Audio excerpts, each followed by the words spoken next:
आज खरं तर हेमिफेशियल स्पाझम बद्दल आपण चर्चा करतोय, तर ह्याबद्दल मला विचारायचंय. मात्र पहिला प्रश्न मला हा विचारायचा आहे की तुम्ही याला डोळा मारणं हा आजार असं का म्हणतात? म्हणजे इतकं असं मजेशीर नाव याला देण्यामागचा मुख्य हेतू काय आहे?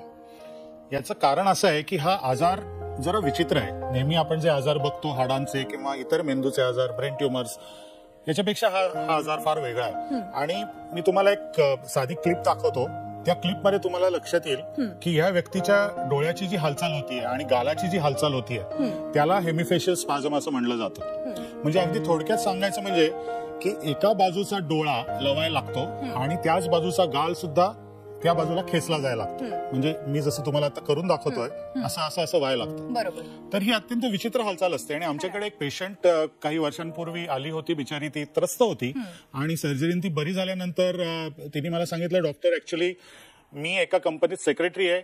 बऱ्याच वेळेला हाय प्रोफाईल लोक येतात, मी त्यांना कंपनी दाखवायला घेऊन जाते आणि त्यांच्याशी बोलताना मला सारखं असं होतं आणि ते फार विचित्र दिसतं. आणि ते वेगळं सांगायचं कारण नाही. ती तशी थोडीशी दिलखुलास स्त्री होती आणि ती मला म्हणली की डॉक्टर मला अक्षरशः असं वाटतं, लोक म्हणतात तुम्ही डोळा मारते का काय.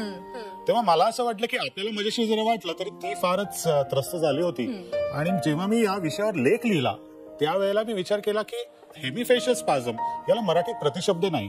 मग लोकांना हे चटकन कसं कळावं, बरोबर, म्हणून मी ऍक्च्युअली या शब्दाचा उपयोग केला.